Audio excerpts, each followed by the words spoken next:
नमस्कार। आज हम बात करेंगे हार्मोन्स पे। हार्मोन्स इम्बैलेंस क्यों होते हैं और कब होते हैं? जब हम आप अच्छे से अपना ध्यान नहीं रखते हैं, प्रॉपरली डाइट नहीं लेते हैं, समय पर सोते नहीं हैं, ज़्यादा टेंशन रखते हैं, देर रात तक ज़्यादा जागते हैं, हम फ़ोन और टीवी देखते हैं। क्या होता है कि जब हम रेस्ट नहीं करते हैं, प्रॉपर से अच्छे से खाते नहीं हैं, तो हमारे हार्मोन्स इम्बैलेंस हो जाते हैं।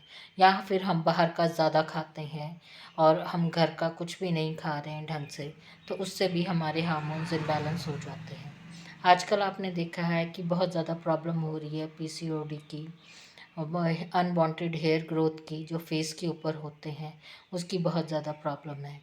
इसके लिए हमें क्या करना चाहिए? हमें अच्छे से खाना चाहिए, उसमें हमें प्रोटीन बहुत ज़्यादा होना चाहिए, हमारा फ्रूट होना चाहिए, नट्स होने चाहिए, ये सब चीज़ें हमें टाइमली खानी चाहिए।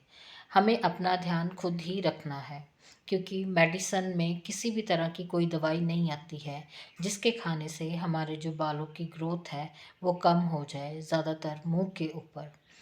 तो इसलिए हमें जो है वो बहुत ज़्यादा ध्यान रखना है, ताकि हमारे हार्मोन्स इम्बैलेंस ना हो। इससे आपको थकान भी रहती है, आप सो भी नहीं पाते हैं। जब हमारे हार्मोन्स इम्बैलेंस होते हैं तो हमें थायराइड भी हो जाता है, और क्या होता है कि हमारा काम करने का मन नहीं करता है। पर ये सिम्टम्स अगर आपके हो रहे हैं तो आपको पता होना चाहिए कि हमें अपने टेस्ट कराने हैं। कम से कम 3 महीने बाद या 6 महीने बाद हर एक लेडीज़ को अपने टेस्ट करवाने चाहिए। उसमें हमें पता रह चल जाएगा कि हमें ब्लड कितना है, हमारा कैल्शियम कितना है, विटामिन डी कितना है, किस चीज़ की कमी है। उसके अकॉर्डिंग ही हमें अपने आप को मेंटेन करके रखना चाहिए, और कुछ चीज़ों को हमें अपनी डाइट में इन्वॉल्व करना चाहिए। दूसरी बात ये है कि हमें काढ़ा, जैसे दालचीनी, छोटी इलायची, मोटी इलायची, तुलसी, अदरक, इन सबको मिलाकर काढ़ा पीना चाहिए। सर्दियों में तो हम गर्म पी सकते हैं, पर अब गर्मियाँ आ गई हैं तो गर्मियों में हम गर्म नहीं पी सकते हैं। आप इसको काढ़ा बना के रख लीजिए और उसके बाद आप इसको ठंडा होने पर पीजिए। हो सके तो 2 टाइम पीजिए, एज ए मेडिसिन समझ के 2 से 3 महीने ऐसा कीजिए, और ख़ुद को नोटिस कीजिए कि आपको अपने आप में क्या इम्प्रूवमेंट नज़र आ रही है। क्योंकि जब कोई चीज़ बहुत पुरानी होती है या कोई प्रॉब्लम बहुत पुरानी होती है, तो 1 दिन, 10 दिन, 20 दिन या 1 महीने में कभी भी ठीक नहीं होती है। वो धीरे धीरे टाइम लेती है ठीक होने के लिए, और कम से कम इस चीज़ को करने के लिए आपको 3 महीने इसको रखना चाहिए, और 3 महीने बाद आपको पता लग जाएगा कि आपकी बॉडी में किस किस चीज़ की प्रॉब्लम जो है वो ख़त्म हो चुकी हुई है।